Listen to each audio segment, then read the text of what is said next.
Selamat datang di channel Audiobook Indonesia. Di channel ini, kamu bisa mendengarkan novel-novel terjemahan dalam bahasa Indonesia. Mau request novel? Silahkan tulis novel yang kamu mau pada kolom komentar. Selamat mendengarkan! Harry Potter dan Batu Bertuah Bab 7 Topi Seleksi. Pintu langsung membuka. Seorang penyihir wanita jangkung memakai jubah hijau samrut berdiri di sana. Wajahnya sangat galak, dan pikiran pertama Harry adalah jangan sampai membuat penyihir ini marah. Kelas 1, Profesor McGonagall, kata Hagrid. Terima kasih Hagrid, biar aku ambil alih sekarang. Dibukanya pintu lebar-lebar. Aula di belakang pintu luas sekali. Seluruh rumah keluarga Dursley bisa dipindahkan ke situ. Dinding batunya diterangi obor-obor menyala seperti di Gringotts. Langit-langitnya tinggi sekali sehingga tak bisa dilihat. Dan ada tangga puala megah di depan mereka, menuju ke lantai atas. Anak-anak mengikuti Profesor McGonagall melintasi lantai batu kotak-kotak. Harry bisa mendengar dengung ratusan suara dari pintu di sebelah kanan. Murid-murid lainnya pastilah sudah di sana. Tetapi Profesor McGonagall membawa murid-murid kelas 1 ke kamar kecil kosong di luar aula. Mereka bergerombol, berdiri lebih berdekatan daripada biasanya, memandang berkeliling dengan cemas. Selamat datang di Hogwarts, kata Profesor McGonagall. Pesta awal tahun ajaran baru akan segera dimulai. Tetapi sebelum kalian mengambil tempat duduk di aula besar, kalian akan diseleksi masuk rumah asrama mana. Seleksi ini upacara yang sangat penting, karena selama kalian berada di sini, asrama kalian akan menjadi semacam keluarga bagi kalian di Hogwarts. Kalian akan belajar dalam satu kelas dengan teman-teman seasrama kalian, tidur di asrama kalian, dan melewatkan waktu luang di ruang rekreasi asrama kalian. Ada 4 asrama di sini. Gryffindor, Hufflepuff, Ravenclaw, dan Slytherin. Masing-masing asrama punya sejarah luhur dan masing-masing telah menghasilkan penyihir hebat. Selama kalian di Hogwarts, prestasi dan kemenangan kalian akan menambah angka bagi asrama kalian. Sementara, pelanggaran peraturan akan membuat angka asrama kalian dikurangi. Pada akhir tahun, asrama yang berhasil mengumpulkan angka paling banyak akan dianugerahi piala asrama, suatu kehormatan besar. Kuharap kalian semua akan membawa kebanggaan bagi asrama manapun yang akan kalian tempati. Upacara seleksi akan berlangsung beberapa menit lagi di hadapan seluruh penghuni sekolah. Kusarankan kalian merapikan diri sebisa mungkin selama menunggu. Matanya sejenak menatap jubah Neville yang dikancingkan di bawah telinga kirinya, dan hidung Ron yang ada kotoran hitamnya. Harry dengan gelisah mencoba meratakan rambutnya. Aku akan kembali kalau kami sudah siap menerima kalian, kata Profesor McGonagall. Tunggu di sini dan jangan ribut. Dia meninggalkan ruangan. Harry menelan ludah. Bagaimana cara mereka menyeleksi kita masuk asrama? Tanyanya kepada Ron. Dengan semacam tes, kurasa. Kata Fred, prosesnya menyakitkan sekali, tetapi kurasa dia cuma bergurau. Hati Harry menclos. Tes? Di depan seluruh sekolah?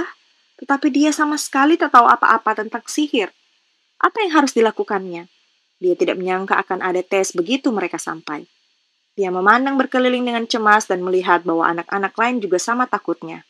Tak ada yang banyak bicara kecuali Hermione Granger, yang dalam bisikan mengucapkan dengan cepat semua mantra yang telah dipelajarinya dan bertanya-tanya sendiri mantra mana yang akan diperlukannya. Harry berusaha keras untuk tidak mendengarkannya. Belum pernah dia secemas ini. Belum pernah. Bahkan ketika dia harus membawa laporan dari sekolah kepada keluarga Dursley bahwa entah bagaimana dia telah mengubah wig gurunya menjadi biru, dia tidak secemas ini. Matanya diarahkannya ke pintu. Setiap saat Profesor McGonagall bisa kembali dan membawanya menyongsong malapetaka. Kemudian sesuatu terjadi yang membuatnya terlonjak sekitar 30 cm ke atas. Beberapa anak di belakangnya menjerit. Harry ternganga. Begitu juga anak-anak di sekitarnya. Kira-kira 20 hantu baru saja masuk menembus dinding belakang. Putih berkilau bagai mutiara dan agak transparan. Mereka melayang di ruangan, sibuk mengobrol dan nyaris tidak memedulikan murid-murid kelas 1. Kelihatannya mereka sedang bertengkar. Hantu yang kelihatan seperti rahib kecil gemuk berkata, "Maafkan dan lupakan. Menurutku kita harus memberinya kesempatan kedua." "Rahibku sayang, bukankah kita sudah memberi Peeves semua kesempatan yang layak diterimanya? Dia membuat kita semua mendapat nama buruk. Dan kau tahu, dia bahkan bukan hantu betulan. Ngapain kalian semua di sini? Hantu yang memakai kerah rimpel dan celana ketat tiba-tiba menyadari ada murid-murid kelas 1. Tak ada yang menjawab. Murid-murid baru, kata si rahib gemuk, memandang berkeliling sambil tersenyum. Akan segera diseleksi, kan? Beberapa anak mengangguk tanpa suara. Mudah-mudahan kita ketemu lagi di Hufflepuff, kata si rahib. Asramaku dulu di situ. Minggir kalian, terdengar suara tegas. Upacara seleksi akan segera dimulai. Profesor McGonagall telah kembali. Satu demi satu, hantu-hantu itu melayang keluar menembus dinding yang berhadapan. Sekarang berbaris satu-satu, kata Profesor McGonagall kepada anak-anak kelas 1. Dan ikuti aku. Merasa berat seakan kakinya berubah jadi timah, Harry masuk barisan di belakang anak berambut kecoklatan, dengan Ron di belakangnya. Mereka berjalan meninggalkan ruangan itu, kembali ke aula depan dan masuk lewat sepasang pintu ganda ke aula besar. Harry tak pernah membayangkan ada tempat seaneh dan sehebat itu. Aula ini diterangi ribuan lilin melayang-layang di udara di atas 4 meja panjang. Murid-murid kelas yang lebih tinggi duduk mengelilingi keempat meja itu. Meja-meja ini dipenuhi piring dan piala keemasan berkilau. Di ujung aula, di tempat yang lebih tinggi, ada meja panjang lain, tempat para guru duduk. Profesor McGonagall membawa murid-murid kelas 1 ke sana, sehingga mereka berhenti dalam satu barisan panjang, menghadap murid-murid yang lain dengan para guru di belakang mereka. Ratusan wajah yang memandang mereka kelihatan seperti lentera pucat di bawah kelap-kelip cahaya lilin, bertebaran di sana-sini di antara para murid, hantu-hantu berkilau bagi kabut keperakan. Untuk menghindari begitu banyak mata yang menatapnya, Harry memandang ke atas dan melihat langit-langit hitam bagai beludru dengan bintang-bintang bertebaran. Didengarnya Hermione berbisik, "Disihir supaya tampak seperti langit di luar. Aku baca dalam buku sejarah Hogwarts." Sulit membayangkan bahwa di atas itu ada langit-langit dan bahwa aula besar itu tidak langsung membuka ke langit. Harry cepat-cepat memandang ke bawah lagi ketika Profesor McGonagall meletakkan bangku berkaki 4 di depan murid-murid kelas 1. Di atas bangku itu diletakkannya topi sihir berujung runcing. Topi itu sudah bertambal, berjumbai, dan kotor sekali. Bibi Petunia tak akan mengizinkan topi itu dibawa masuk ke rumah. Mungkin mereka harus mencoba menyihir dan mengeluarkan kelinci dari topi itu, pikir Harry panik. Kelihatannya begitu, karena semua orang di aula sekarang mengarahkan pandangan ke topi itu. Harry juga memandangnya. Selama beberapa detik hanya ada kesunyian total. Kemudian topi itu meliuk. Robekan di dekat tepinya membuka lebar seperti mulut, dan topi itu mulai menyanyi. Oh, mungkin menurutmu aku jelek, tapi jangan menilaiku dari penampilanku. Berani taruhan tak akan bisa kau temukan topi yang lebih pandai dariku. Jubahmu boleh hitam kelam, topimu licin dan tinggi. Aku mengungguli semua itu, karena di Hogwarts ini aku, topi seleksi. Tak ada apapun dalam pikiranmu yang bisa kau sembunyikan dariku.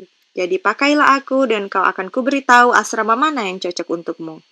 Mungkin kau sesuai untuk Gryffindor, tempat berkumpul mereka yang berhati berani dan jujur. Keberanian, keuletan, dan kepahlawanan mereka membuat nama Gryffindor masyhur.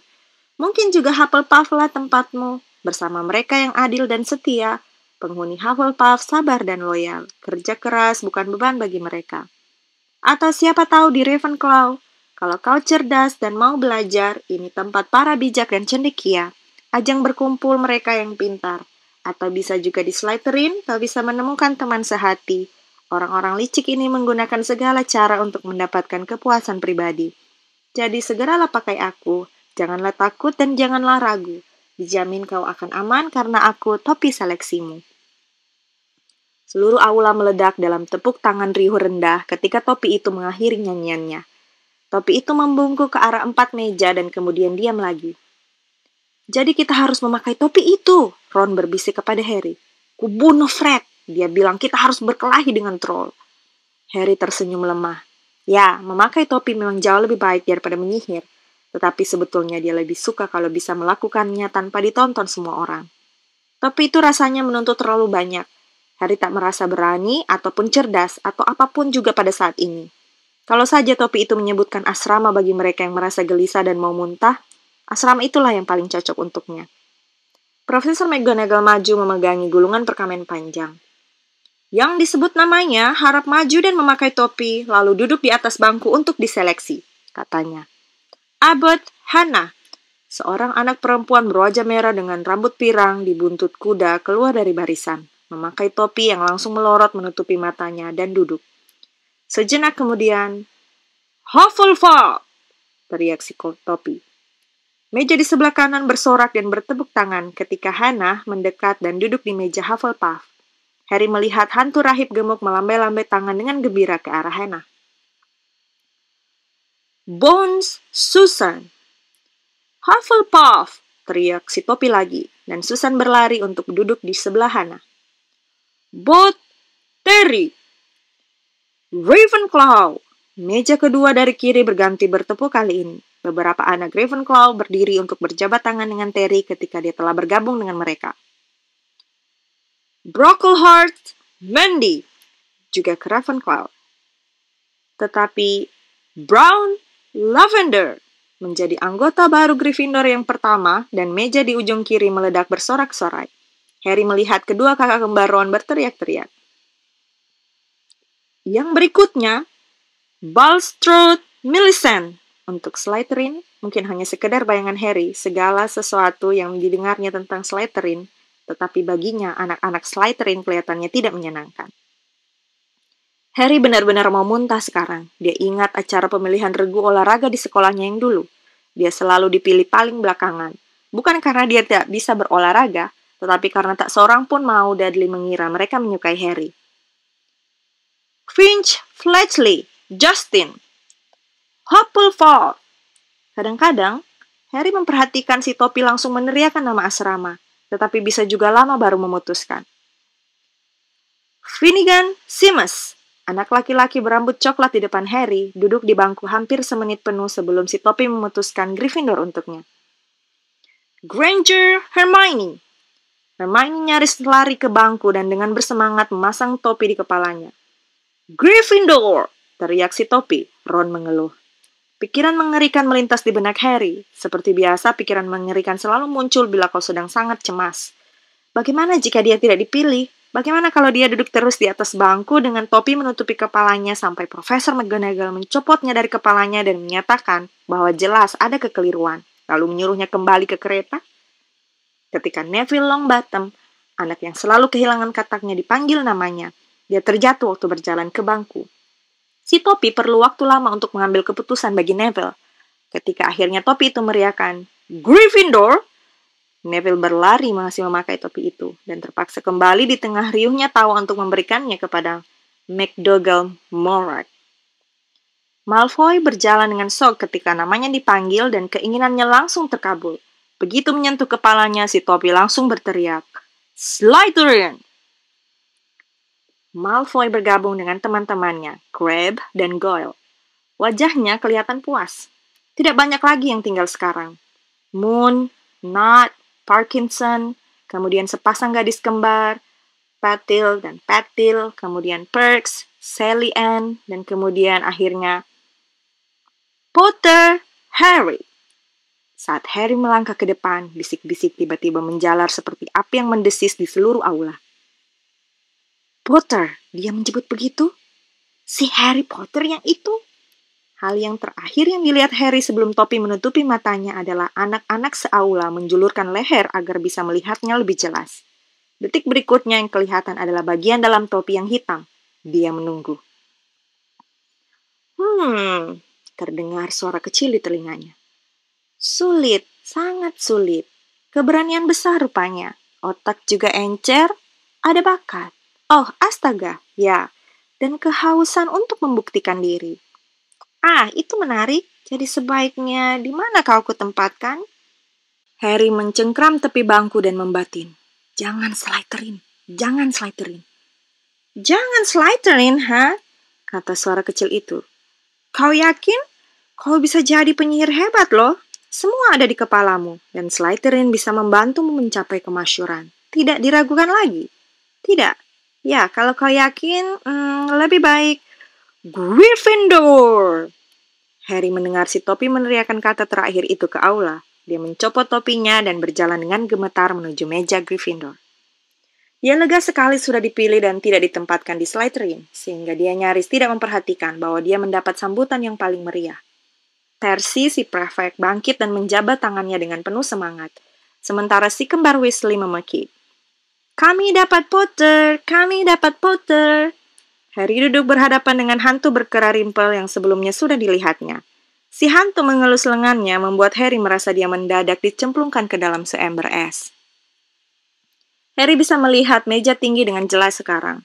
Di ujung yang paling dekat duduk Hagrid yang bertatap mata dengannya dan mengacungkan kedua ibu jarinya. Harry balas tersenyum, dan di tengah meja tinggi itu ada kursi besar emas, duduklah Albus Dumbledore. Harry langsung mengenalinya dari kartu yang didapatnya dari coklat kodok di kereta api tadi. Rambut keperakan Dumbledore adalah satu-satunya di dalam aula yang berkilau, sama terangnya dengan para hantu.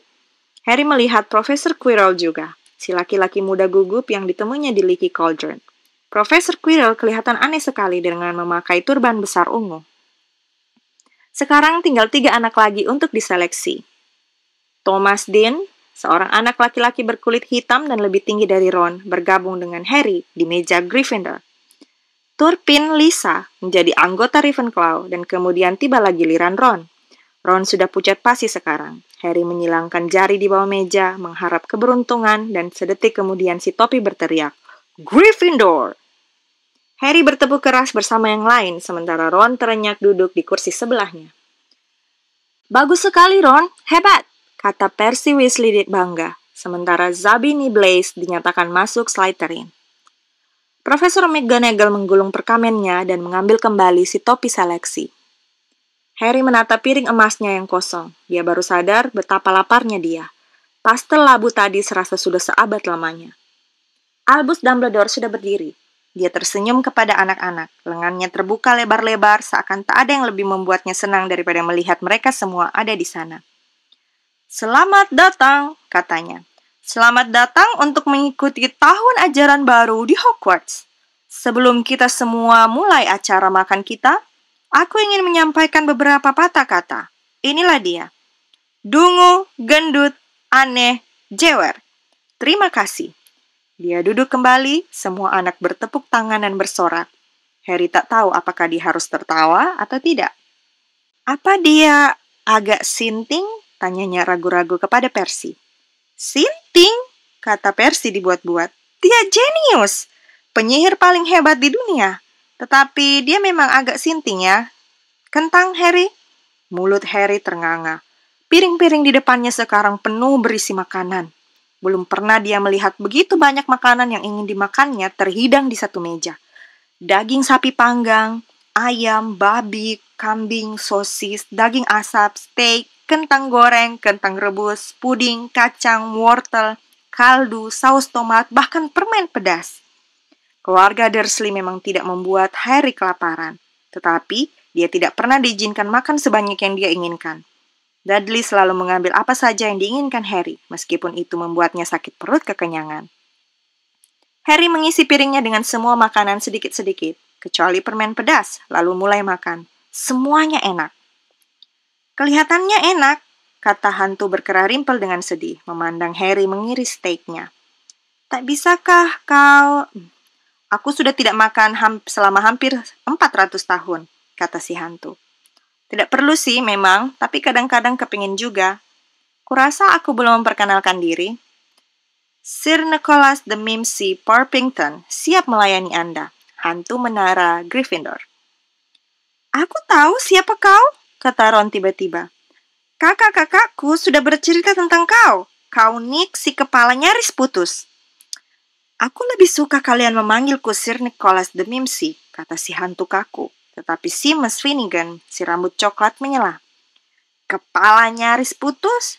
Bagaimana kau bisa disebut kepala nyaris putus? Sir Nicholas tampak jengkel sekali, seakan obrolan kecil mereka tidak berlangsung seperti yang diharapkannya.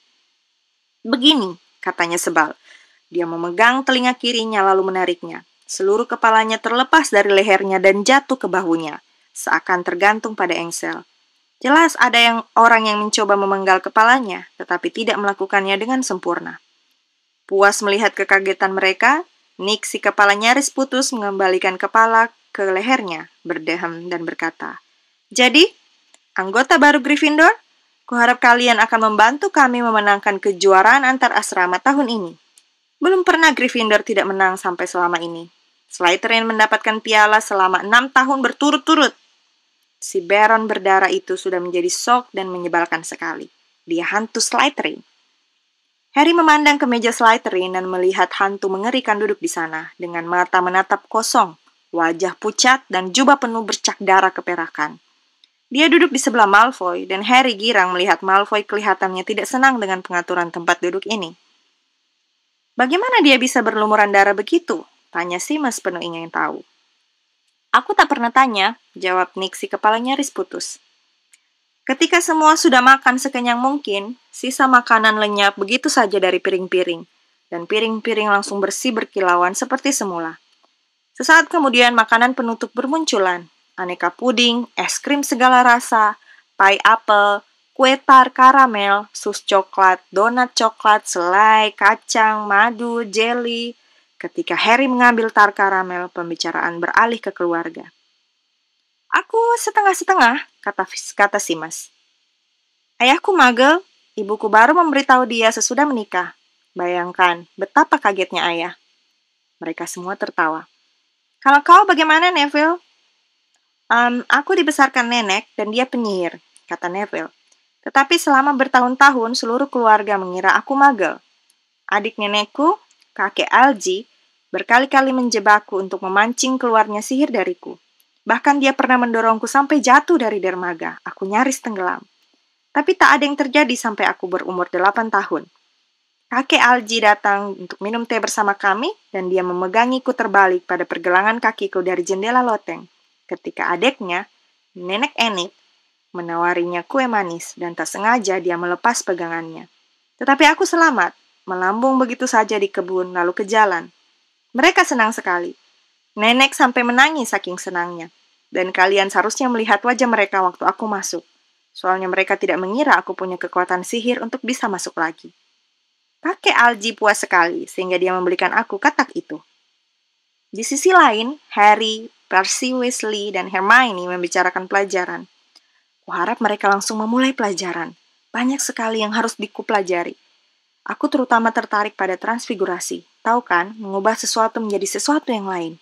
Tentu saja ini sulit sekali. Mulainya kecil-kecil dulu, korek api jadi jarum, dan semacamnya. Harry yang mulai merasa hangat dan mengantuk, menatap meja tinggi lagi. Hagrid sedang asyik minum dari pialanya. Profesor McGonagall sedang berbicara dengan Profesor Dumbledore. Profesor Quirrell dengan turbannya yang ajaib sedang berbicara pada guru berambut hitam berminyak dengan hidung bengkok dan kulit pucat. Kejadiannya tiba-tiba sekali. Si guru berhidung bengkok memandang melewati turban Quirrell dan langsung menatap mata Harry. Dan rasa sakit yang perih dan panas menerpa bekas luka di dahi Harry. "Och!"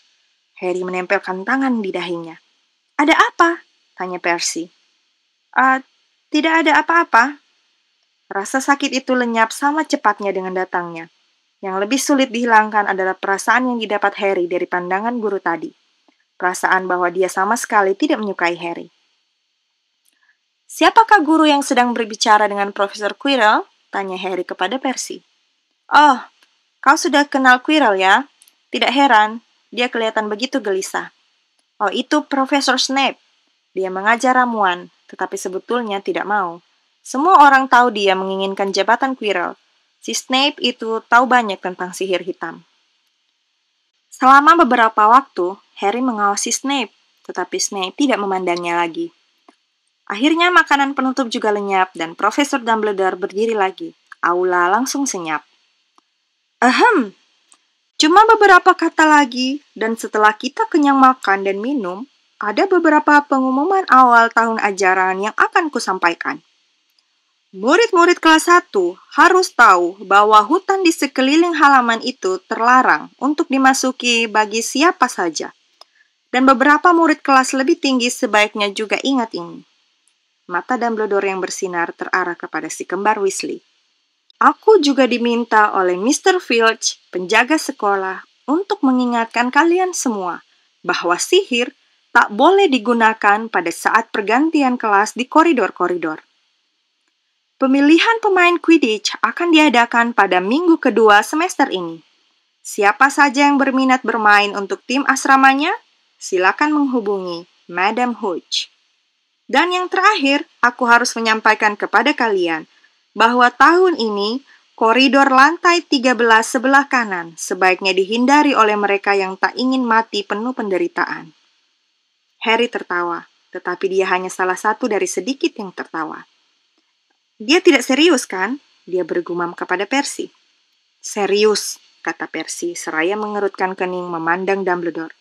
Aneh, karena biasanya dia memberi kita alasan kenapa tidak boleh masuk ke tempat tertentu. Hutan itu penuh binatang berbahaya, semua tahu itu. Menurut aku paling tidak seharusnya dia memberitahu para prefek. Dan sekarang, sebelum kita tidur, marilah menyanyikan lagu sekolah kita, seru Dumbledore. Harry memperhatikan bahwa guru-guru lainnya semua tersenyum. Dumbledore menjentik tongkatnya seakan berusaha mengusir lalat dari ujungnya, dan sehelai pita emas panjang melayang keluar dari tongkat itu, terbang tinggi di atas meja-meja lalu meliuk-liuk membentuk kata. Masing-masing pilih nada favoritnya, kata Dumbledore, dan kita mulai. Dan nyanyian pun membahana. Hogwarts, Hogwarts, Hogwarty Hogwarts, ajarlah kami sesuatu, biar kami tua dan botak, atau muda dan masih lugu, kepala kami kosong melompong masih perlu banyak diisi, dengan hal-hal menarik dan berguna, agar kami menjadi orang berarti. Ingatkanlah kembali hal-hal yang telah kami lupakan, dan ajarilah kami segala yang perlu diketahui. Bimbinglah kami sebaik-baiknya, kami akan belajar sepenuh hati. Masing-masing mengakhiri lagu ini pada saat yang berlainan. Akhirnya hanya tinggal si kembar Weasley yang menyanyikannya dengan gaya march pemakaman yang amat lambat. Dumbledore bertindak sebagai dirijen, memimpin baris-baris terakhir nyanyian mereka dengan tongkatnya. Dan ketika mereka selesai bernyanyi, Dumbledore adalah salah satu dari mereka yang bertepuk tangan paling keras. Ah, musik, katanya seraya menyeka matanya. Lebih magis dari segala yang kita pelajari di sini. Dan sekarang, waktunya tidur, berangkat. Murid-murid kelas 1 Gryffindor mengikuti Percy menembus kerumunan yang ramai mengobrol, meninggalkan aula besar dan menaiki tangga pualam. Kaki Harry terasa berat seperti timah lagi, tapi kali ini karena dia lelah sekali dan kekenyangan. Dia sudah sangat mengantuk sehingga tidak memperhatikan orang-orang dalam lukisan yang tergantung di sepanjang koridor, berbisik-bisik dan menunjuk-nunjuk saat mereka lewat. Atau bahwa Percy membawa mereka melewati pintu yang tersembunyi di balik panel sorong dan permadani hiasan dinding. Mereka menaiki lebih banyak tangga lagi, menguap, dan menyeret kaki-kaki mereka. Dan Harry baru bertanya-tanya dalam hati, berapa jauh lagi yang harus mereka tempuh ketika mereka mendadak berhenti. Seikat tongkat melayang-layang di depan mereka, dan ketika Percy melangkah maju, tongkat-tongkat itu melayang membenturnya. Peeves! Percy berbisik pada anak-anak kelas 1. Hantu jahil! Dia mengeraskan suaranya. Peeves! Perlihatkan dirimu. Terdengar bunyi keras tidak sopan, seperti udara yang dikeluarkan dari balon. Kau ingin kupanggilkan Baron berdarah? Terdengar bunyi pop, dan sesosok laki-laki kecil dengan mata nakal berwarna kelam dan mulut lebar muncul, melayang bersila di udara, memegangi tongkat-tongkat tadi. Oh, katanya sambil tertawa nakal. Kelas 1, asik. Mendadak dia menyambar ke arah mereka. Anak-anak menunduk. Enyah kau, Peeves. Kalau tidak, si Baron akan mendengar tentang semua ini. Betul, bentak Percy. Peeves menjulurkan lidah dan menghilang, menjatuhkan tongkat-tongkat itu ke kepala Neville. Mereka mendengarnya meluncur pergi, menyenggol baju-baju sirah sampai berkelontangan. Kalian harus berhati-hati terhadap Peeves, kata Percy, ketika mereka melanjutkan perjalanan lagi. Si Baron berdarahlah satu-satunya yang bisa mengontrolnya. Dia bahkan tak mau mendengarkan kami, para prefek. Nah, kita sampai. Di ujung koridor tergantung lukisan wanita amat gemuk memakai gaun merah jambu. Kata kunci, katanya. Caput Draconis, jawab Percy. Dan lukisan itu mengayun ke depan. Ternyata di dinding di belakangnya ada lubang. Mereka semua masuk melewati lubang itu. Neville perlu didorong. Dan tiba-tiba sudah berada di ruang rekreasi Gryffindor. Ruangan bundar nyaman penuh sofa empuk. Percy menyuruh anak-anak perempuan melewati satu pintu menuju ke kamar tidur mereka. Dan anak laki-laki lewat pintu yang lain. Di puncak tangga melingkar, jelas mereka berada di salah satu menara. Akhirnya mereka menemukan tempat tidur mereka. 5 tempat tidur besar dengan kelambu beludru merah tua. Koper-koper mereka sudah dibawa naik. Sudah terlalu lelah untuk mengobrol, mereka memakai piyama dan langsung rebah di tempat tidur. Makanannya enak sekali ya, gumam Ron kepada Harry di balik kelambu. Minggir, Scabbers! Dia menggerigiti sprayku. Harry mau bertanya kepada Ron kalau dia tadi makan kue tar karamel, tetapi keburu tertidur. Mungkin Harry makan agak terlalu banyak, karena dia bermimpi aneh sekali. Dia memakai turban Profesor Quirrell yang terus berbicara kepadanya, menyuruhnya segera pindah ke Slytherin, karena sudah takdirnya begitu. Harry berkata kepada si turban, dia tidak mau pindah ke Slytherin. Turban itu makin lama makin berat. Dicobanya menariknya, tetapi si turban melilitnya semakin ketat sampai kepalanya sakit. Dan ada Malfoy menertawakannya sementara dia berkutat dengan si turban. Kemudian Malfoy berubah menjadi si guru berhidung bengkok, Snape, yang tawanya melengking dan dingin. Ada buncahan cahaya hijau dan Harry terbangun, berkeringat dan gemetar. Dia membalikkan tubuh dan langsung tertidur lagi. Dan ketika terbangun keesokan paginya, dia sama sekali tak ingat lagi mimpinya. Terima kasih sudah mendengarkan audiobook Indonesia. Jangan lupa untuk like, komen, dan subscribe ya.